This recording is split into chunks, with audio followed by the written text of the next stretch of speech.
Chapter 5. Battle with the Ape Men. I'd been knocked unconscious by my fall. When I came to, I was aware of a terrible smell. I was in a deep pit with sloping sides. The bottom was covered with rotting flesh.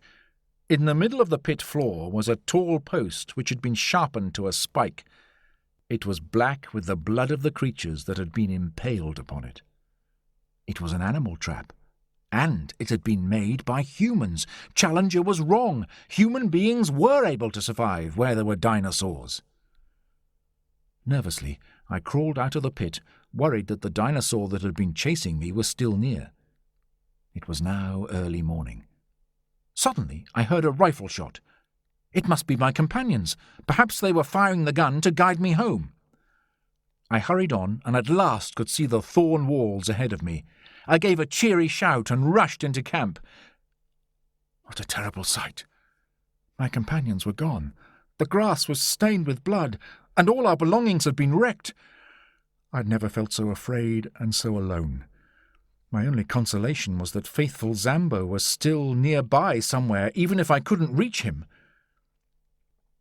I spent a restless day and night at the camp, not knowing what had happened, and was shaken awake the following morning by Lord John.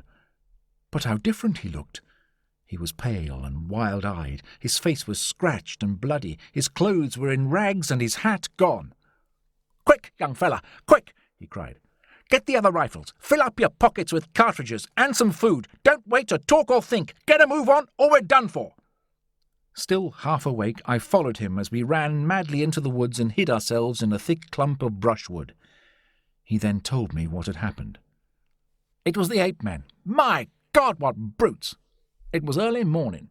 Suddenly it rained apes. They came down out of the trees. I got one shot off, but they knocked us to the ground and tied up our hands with creepers, jabbering all the while among themselves. Then they dragged us off to this town of theirs, thousands of huts made from branches and leaves.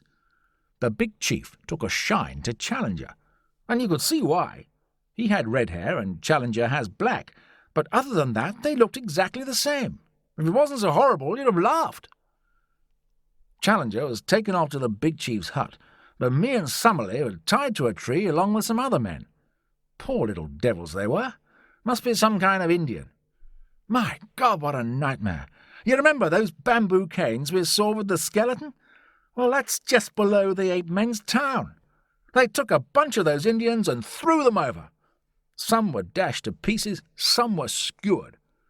They've saved some over for today, including me and Summerlee, and probably Challenger too. Anyway, this morning I managed to loosen my ropes, gave my guard a kick, and ran back to the camp to fetch the guns. We'll have to take care, as those devils will be out searching for me, and you too, but we've got to go and rescue the professors. We hid some of our provisions in the brushwood, as we couldn't risk going back to our camp, then made our way back to the town. When we got there, we could see Summerlee had been hauled to the top of the cliff, and Challenger was begging the big chief for his life. The ape-man pushed him aside roughly and shook his head. There was a crack from a rifle, and the chief fell to the ground, dead. "Shoot into the thick of them! Shoot, Sonny, shoot!" Lord John cried. We fired our 4 guns, and there was panic as the ape men ran around in confusion. Quick-thinking Challenger realized what was happening and grabbed the bewildered Summerlee, dragging him towards us. The chattering brutes gave chase, and for mile after mile they were at our heels, until they grew tired of dodging bullets. 4 of the Indians had followed Challenger too, and when we came to a stop they flung themselves upon Lord John's boots in gratitude. We went to the place where we'd hidden our supplies, and Summerlee slumped to the ground. "My word, you've pulled us all out of the jaws of death," he said weakly. I told the others that the Indians must live in the caves I'd seen, and we should take them home when things had quietened down. The next morning, always on the lookout for the ape men, we set off for Lake Gladys. When we drew near, the Indians gave a shout of joy. Hundreds of canoes were being paddled across the water towards us. It was the Indian tribe. They were coming to rescue their friends.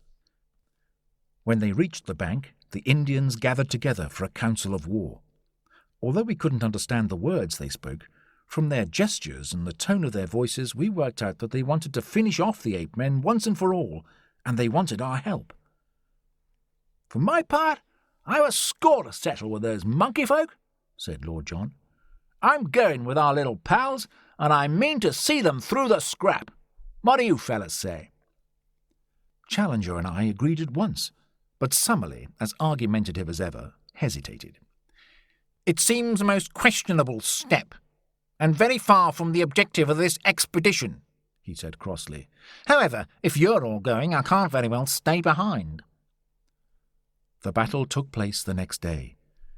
We had our rifles, the Indians had arrows and knives, the ape men clubs and stones. It was brutal and bloody and lasted several hours, but at last the ape men were driven back to their town, and those who weren't killed fighting were forced to jump from the cliff onto the bamboo spikes below.